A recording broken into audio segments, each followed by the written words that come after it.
awesome, absolutely awesome. I love it when a plan comes together. Definitely worth a look. It was well on par. Hello everybody, so today is Wednesday, 20th of June 2012, so I'm here to review Abraham Lincoln Vampire Hunter, now directed by the same guy who did Wanted, Timur Bekmambetov, also produced by Tim Burton, and this is based on a fictional graphic novel written by a guy called Seth Grahame-Smith, and it's pretty much the title, as it says, Abraham Lincoln as a vampire hunter. Quite an interesting premise and concept, if you ask me. Though I've never read the book, and I'm sure whoever, if you have read the book, I'm sure you probably know what to expect. As I've never read the book, I was obviously oblivious to how this was going to turn out. But seen the trailers and quite interested. I thought, different twist. Obviously, the 16th president of the United States and one of the most famous of presidents, and quite a lot of people big fans of Lincoln during his time in office. He pretty much changed the shape of America, by making people free. The slaves, black people, were eventually put as equal. So there was no such things as colours being the issue of why someone can't be better than the other, all that sort of stuff. So this is pretty much takes from his entire life as he's running for president and when he becomes president as well. He meets a guy called completely forgotten his name, Henry Sturgis, who's played by Dominic Cooper. Abraham Lincoln is played by Benjamin Walker.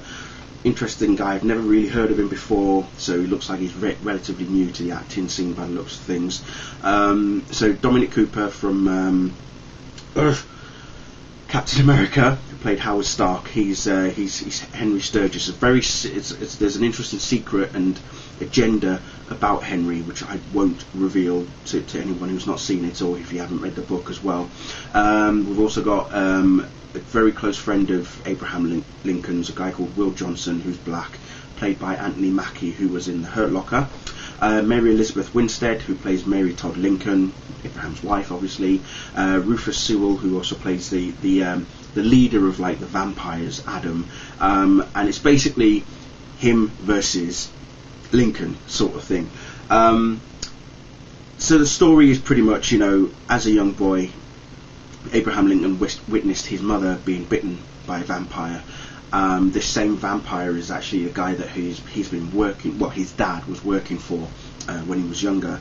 So as time goes on, he wants to take vengeance on his, for his mother being killed by a vampire, and that's when Henry takes him under his wing, trains him, teaches him the ways of the vampires and how they behave, how he can learn to destroy them, eliminate them, all sorts of things, using silver and whatnot.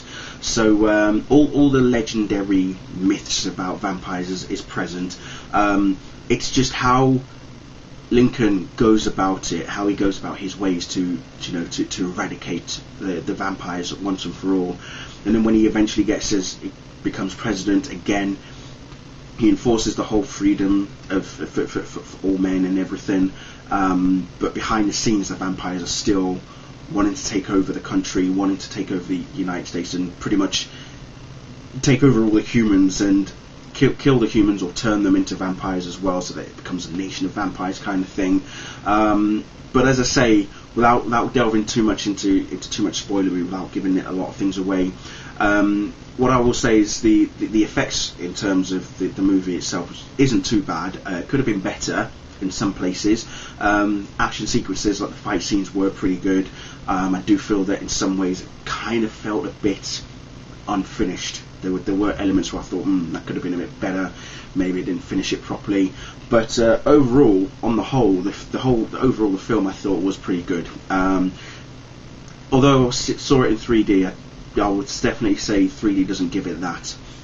It didn't need it. There was no need to give it the 3D effects, to be honest.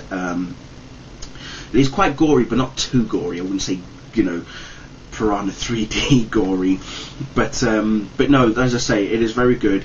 And because he's the president, he hides it from everybody, apart from obviously Will Johnson, who's his best friend, a guy that he works for, name of Joshua Speed, who's played by Jimmy Simpson, he obviously takes him as a assistant in his shop in Springfield, which is where Lincoln is sent to by Henry Sturgis. So Joshua Speed, Abraham Lincoln, Will Johnson and Henry Sturgis are the only 4 people who know what Abraham's really up to.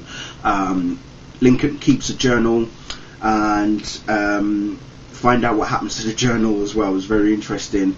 It's just the way, as I say, the way that it's lined up is really, really well told.